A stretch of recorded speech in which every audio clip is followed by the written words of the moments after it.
آج میں آپ لوگوں کو ایک سچی کہانی سنانے جا رہی ہوں جو دلچسپ شاید نہ ہو لیکن عقل مند لوگوں کے لیے اشارہ ہے۔ یہ کہانی ایک لڑکے منیر کی ہے جو شمائلہ کی محبت پہ گرفتار ہو گیا۔ دونوں ایک ہی محلے میں رہتے تھے لیکن شمائلہ کا خاندان، اس کی ماں، اس کا باپ اچھے لوگ نہیں تھے۔ شمائلہ کے باپ کا بہت بڑا ہوٹل تھا جہاں وہ جسم فروشی کا دھندا کرتا تھا، لیکن محبت تو اندھی ہوتی ہے، جبکہ شمائلہ بھی کوئی با کردار لڑکی نہیں تھی۔ منیر کے علاوہ بھی شمائلہ کے دوسرے لڑکوں سے بھی تعلقات تھے، لیکن شمائلہ منیر کے ساتھ شادی کے لیے تیار تھی۔ منیر نے اپنی امی سے رشتے کے لیے بات کی تو منیر کی ماں بھی پریشان ہو گئی کہ ان کا بیٹا کس خاندان سے بہو لانے کا بول رہا ہے۔ منیر کے بہت مجبور کرنے پر ماں بے دلی کے ساتھ رشتے کی بات کرنے چلی گئی۔ ادھر شمائلہ کی ماں نے ایک لمبی لسٹ بتا دی کہ اتنے تولے زیور، اتنے لاکھ حق مہر، اتنی جائیداد نام کرو تو ہم شادی کے لیے تیار ہیں۔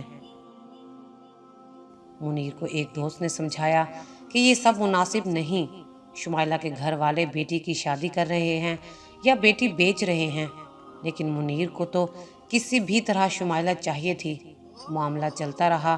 ایک دن شمائلہ نے منیر کو بتایا، میری امی میرا رشتہ میرے کزن کے ساتھ کر رہی ہیں جو دبئی میں کام کرتا ہے اور بہت پیسے والا ہے۔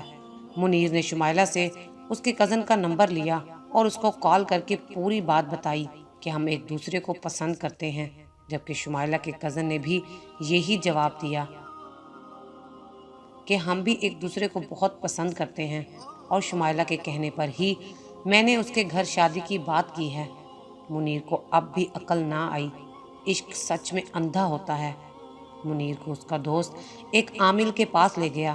یہ عامل سچ میں ایک خطرناک عامل تھا، لیکن جو دوست منیر کو لے کر گیا تھا وہ عامل اس کی ہر بات مانتا تھا۔ یہاں ظلم یہ ہوا کہ منیر جس کو اپنا دوست سمجھ رہا تھا، اصل میں وہی اس کا دشمن تھا۔ اس کا مقصد صرف منیر کی بربادی تھا۔ عامل بھی اتنا سخت قسم کا تھا کہ خدا کی پناہ۔ اس عامل کا دعویٰ تھا کہ میں اپنے سر کا ایک بال کسی انسان کے اوپر رکھ دوں تو وہ زمین میں دھس جائے۔ اس کا یہ دعویٰ غلط بھی نہیں تھا، وہ عامل تھا ہی انتہائی سخت۔ ایسے سمجھ لیں کہ اس نے کالے علم میں پی ایچ ڈی کی ہوئی تھی۔ اس نے منیر سے کہا، تمہارا کام ہو جائے گا، 15,000 ایڈوانس دے دو۔ منیر نے رقم ادا کی۔ عامل نے 2 دن بعد آنے کو کہا۔ 2 دن بعد عامل نے کچھ تعویذ دیے کہ یہ شمائلہ کے گھر میں دفن کر دو، پھر تماشا دیکھو۔ منیر آدھی رات کے وقت دیوار پھلانگ کر شمائلہ کے گھر میں داخل ہوا، تعویذ ایک گملے میں دبائے اور واپس آ گیا۔ لیکن منیر یہ نہ سمجھ پایا کہ اس کا دماغ اب عامل کے قابو میں ہے۔ جو عامل چاہے گا منیر وہی کرے گا، کیونکہ منیر اس قسم کا انسان نہیں تھا، نہ ہی وہ کبھی ان چکروں میں پڑا تھا، لیکن دل کے ہاتھوں مجبور ہو کر عامل کے پاس گیا۔ یہی اس کی غلطی تھی۔ دوسری طرف شمائلہ کی ماں نے شمائلہ پر پابندی لگا دی کہ تم اب فون کا استعمال بھی نہیں کرو گی اور گھر سے بھی باہر نہیں نکلو گی۔ اب پتہ نہیں یہ پابندی ماں کی طرف سے تھی یا شمائلہ کا جھوٹ تھا۔ اس کا فیصلہ تو وقت نے ہی کرنا تھا۔ بہت دن منیر کوشش کرتا رہا لیکن شمائلہ سے بات نہ ہو پائی۔ دوسری طرف منیر مسلسل عامل کے پاس بھی جاتا رہا۔ عامل کے بقول شمائلہ کی ماں بھی منیر پر سخت جادو کروا رہی ہے، لیکن آج بکرا صدقہ کرنا ہے، تم اتنے 1000 دے دو، کبھی تعویذات کے نام پر پیسہ لوٹنا۔ منیر پیسہ لوٹاتا رہا کہ کسی طرح اپنی محبت کو حاصل کر لے۔ پھر عامل نے منیر کے دماغ میں یہ بات ڈالنا شروع کر دی کہ تم شمائلہ کو لے کر بھاگ جاؤ اور کورٹ میرج کر لو۔ منیر اندر سے ایک شریف انسان تھا، کسی کی بیٹی کو بھگانا اس کی غیرت گوارا نہیں کرتی تھی۔ اس نے آخر کار بہت مشکل سے شمائلہ کے ساتھ رابطہ کر ہی لیا۔ دونوں نے فیصلہ کیا کہ ہم کورٹ میرج کر لیتے ہیں، اس کے بعد شمائلہ اپنے گھر واپس آ جائے گی۔ جب حالات مناسب ہوں گے تو وہ اپنے گھر والوں کو بتا دے گی۔ اس دوران عامل نے 2 تعویذ بھی منیر کو دیے تھے۔ کہ یہ تم اپنے پاس رکھو، تمہاری حفاظت کریں گے، کوئی تمہیں گولی بھی مارے گا تو اثر نہیں کرے گی۔ آخرکار ایک دن منیر نے شمائلہ کو اس کے کالج سے لیا اور کورٹ میرج کر لی۔ عدالت سے فارغ ہونے کے بعد منیر نے شمائلہ کو اس کے کالج واپس چھوڑا اور گھر آ گیا۔ گھر پہنچنے کے کچھ ہی دیر بعد شمائلہ کی کال آ گئی کہ امی کو پتہ چل گیا ہے، وہ میرے کالج میں بیٹھی میرا انتظار کر رہی تھیں۔ منیر سوچ میں پڑ گیا کہ اس نے اپنے پروگرام کے بارے میں کسی کو بتایا ہی نہیں تھا، تو پھر شمائلہ کی ماں کو کیسے پتہ چلا؟ ان حالات کے باوجود شمائلہ کی ماں یہ سب نہیں مانی۔ ایک دن شمائلہ کے گھر کے باہر ٹینٹ لگے ہوئے تھے، خوب ناچ گانا ہوا۔ اس کام کے لیے اسپیشل گلوکار بلوائے گئے۔ منیر کو پتہ چلا کہ شمائلہ کا نکاح ہو رہا ہے۔ منیر حیران رہ گیا کہ یہ کیسی لڑکی ہے جو نکاح پر نکاح کر رہی ہے۔ منیر پھر اس عامل کے پاس پہنچا اور اسے بتایا کہ یہ معاملہ ہے۔ عامل نے کہا، پریشان ہونے کی ضرورت نہیں، لڑکی اب بھی تمہاری ہے۔ جب کوئی تعویذ حلق سے نیچے اترتا ہے تو یہی ہوتا ہے۔ شمائلہ کی ماں نے بیٹی کو تعویذ پلائے ہیں۔ میں نے تمہیں پہلے ہی کہا تھا کہ لڑکی کو لے کر بھاگ جاؤ۔ تم پریشان نہ ہونا، آج ہی کالا بکرا صدقہ کرتا ہوں اور عمل کرتا ہوں، تم پیسے دے جاؤ۔ منیر نے مطلوبہ رقم ادا کر دی۔ اس رات منیر جب اپنے کمرے میں سویا تو اس کی آنکھ کھل گئی۔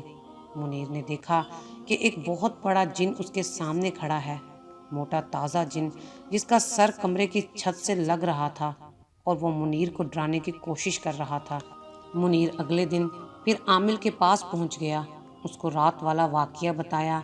عامل نے کہا کہ یہ جن شمائلہ کی ماں نے بھیجا تھا، تم دیکھنا میں آج اس سے بھی بڑا جن شمائلہ کی ماں کے پاس بھیجوں گا۔ اسی طرح کچھ دن اور گزر گئے۔ شمائلہ کے ساتھ رابطہ ناممکن ہو گیا تھا۔ ایک دن شام کے وقت منیر نے شمائلہ کے باپ کو دیکھا اور سیدھا اس کے پاس پہنچ گیا۔ منیر نے ادب سے سلام کیا اور کہا کہ آپ لوگ یہ ظلم نہ کریں، شمائلہ میری بیوی ہے، نکاح پر نکاح نہیں ہوتا۔ شمائلہ کے باپ نے انتہائی غلیظ زبان استعمال کی، دونوں کا جھگڑا ہو گیا، بات بہت بڑھ گئی۔ منیر رات کے وقت اس عامل کے پاس پہنچ گیا۔ ابھی منیر نے اتنا ہی کہا کہ شمائلہ کے باپ سے جھگڑا ہو گیا ہے، عامل جھٹ سے بولا، شمائلہ کو ساتھ بھگا لائے ہو۔ یہ بات کہتے ہوئے عامل کے چہرے پر عجیب سی مسکراہٹ تھی اور آنکھوں میں شیطانی چمک جو منیر نے صاف محسوس کر لی اور سوچ میں پڑ گیا کہ اس کی مسکراہٹ، آنکھوں کی چمک کا مقصد کیا ہے اور میں اپنی بیوی کو بھگا کر عامل کے پاس کیوں لانے لگا۔ عامل کو حالات سے آگاہ کرنے کے بعد منیر واپس آ گیا، لیکن اس کا ذہن الجھا ہوا تھا۔ یہاں یہ بھی بتاتا چلوں کہ عامل منیر کے گھر سے بہت دور ایک ویران جگہ گاؤں میں رہتا تھا۔ اس جگہ جانے کے لیے اسپیشل گاڑی ہائر کرنا پڑتی تھی اور گاڑی والا 3000 روپے کرایہ لیتا تھا۔ ایک دن منیر کو اس کا وہی دوست جس نے کہا تھا کہ شمائلہ کی ماں اپنی بیٹی کی شادی کر رہی ہے یا بیٹی کو بیچ رہی ہے، میرے پاس لے آیا۔ میں ایک امام مسجد ہوں اور قرآن پاک کے علم سے جادو ٹونے کا علاج کرتا ہوں۔ ابھی منیر میرے کمرے میں داخل ہوا ہی تھا کہ بہت سے جنات ایک دم سے منیر سے الگ ہوئے۔ میں منہ سے کچھ نہ بولا۔